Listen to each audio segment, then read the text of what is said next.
Hi students, in this video we are going to see about the CISC scalar processors and RISC scalar processors with each one example architecture. So in the previous video we were discussing about the theoretical differences between the CISC and RISC. Then we were discussing about the architectural differences between the CISC processor and RISC processor. Then we saw about some architectural characteristics between each CISC processor and RISC processors in detail. Now we are going to see this characteristics with one example architecture in detail. First we see the CISC scalar processors. CISC is nothing but complex instruction set computer.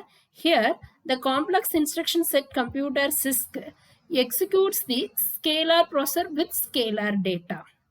That means it implements the features of scalar processing with scalar data.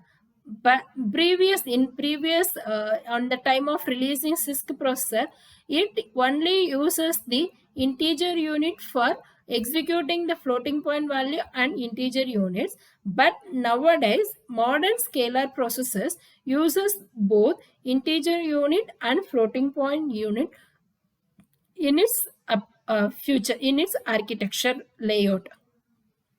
And also it uses the pipelined design for its execution.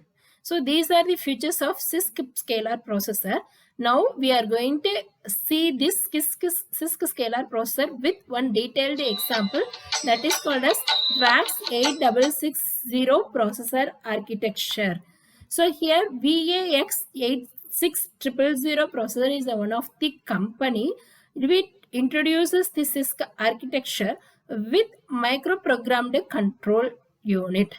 So in control unit, we saw the basic two types of control unit. One is hardware control unit, another one is microprogrammed control unit. Here this VAX 86000 processor follows the microprogrammed control unit, and it has 300 instructions with 20 addressing modes. Here we know that CISC architecture follows the more instruction sets, and also it has more number of addressing modes than RISC architecture. So basic differences between CISC are here in CISC instruction sets are more with more number of addressing modes, whereas in the RISC architecture instruction sets are less with less addressing mode. Another one difference is here in CISC architecture, it has less number of registers, like less number of functional units and less number of general purpose registers to execute the instruction.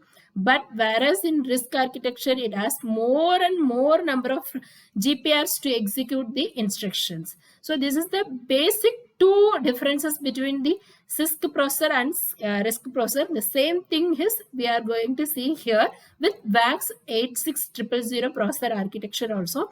Here it uses 300 instructions with 20 addressing modes, and it uses the two functional units for concurrent execution of integer and floating point instructions. Here this is the modern scalar processor, so that's what it uses the two functional units for processing a integer section and processing a floating point instructions. And one more thing is here transaction look aside buffer, that is a one unit is introduced to convert the physical address into virtual address to execute your instruction in a fastest way.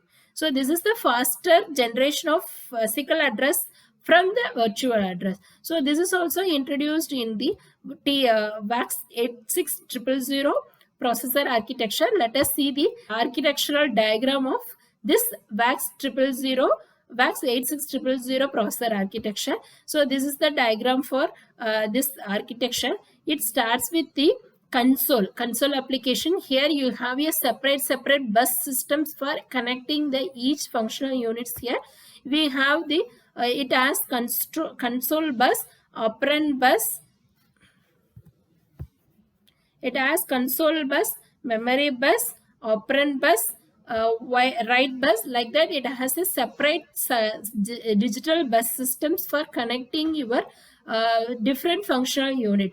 And one more thing, here it has two functional unit for processing integer, and another one is floating point. So these are called as FPU for floating point unit and IE for instruction unit. If you take instruction unit, it has 16 GPR. 16 GPR is nothing but 16 number of general purpose registers are used for executing a instruction in this architecture, in this CISC processor.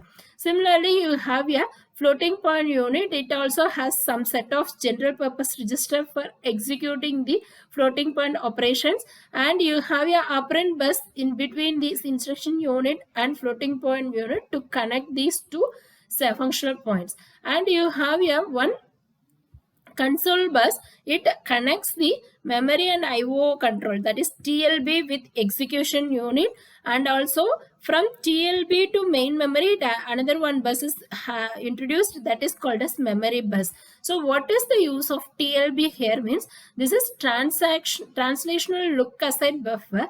This helps you to convert the main physical address into virtual address, thereby it avoids the time to retrieve or access the data or either operand from main memory to execution units. So that's what this ATLB is introduced. And one more, it has 16 kilobytes of cache memory here, that is the fastest and smallest memory. It also helps and associated with TLB to execute your instructions. In the case of instruction, your execution integer execution and also floating point execution. So this is what exhibited in the VAX 86000 CISC processors. I hope you understand the concept in this CISC processor. The next one is RISC scalar processors. RISC is nothing but reduced instruction set process computer, and it has less number of instructions, but the general purpose registers in this RISC process are higher. Here we have taken the some of the examples of RISC scalar processors. What are those means? Sun Spark, Motorola M88100, Intel i860, AMD 29000. So these are the best examples of RISC scalar processors available in industries. So first we have taken the Spark architecture. Spark is introduced by Sun Microsystems, and Spark is the acronym for Spark is Scalable Processor Architecture. Okay, so the acronym for Spark is Scalable Processor Architecture. It has the following features.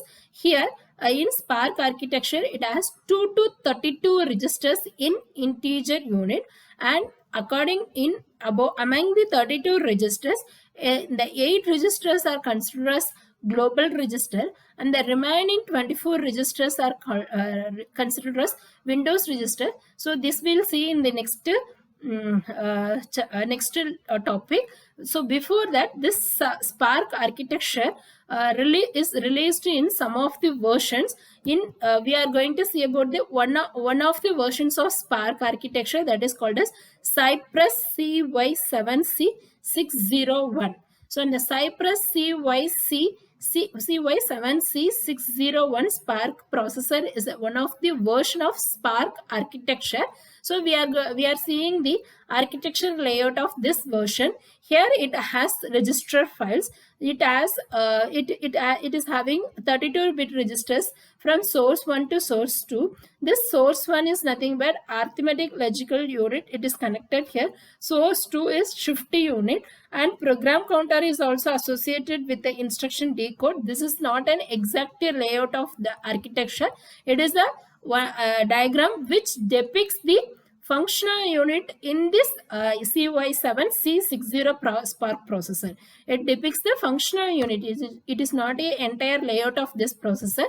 How this functional unit, how these register files are associated with the instruction execution is depicted in this diagram, and program counter is connected with the instruction decode machines, and instructions are passed from shift unit to decode unit, and processor state Windows invalid trap based multiply step is also one of the unit introduced here. Then this is a one version. Now we are going to see about exact Spark architecture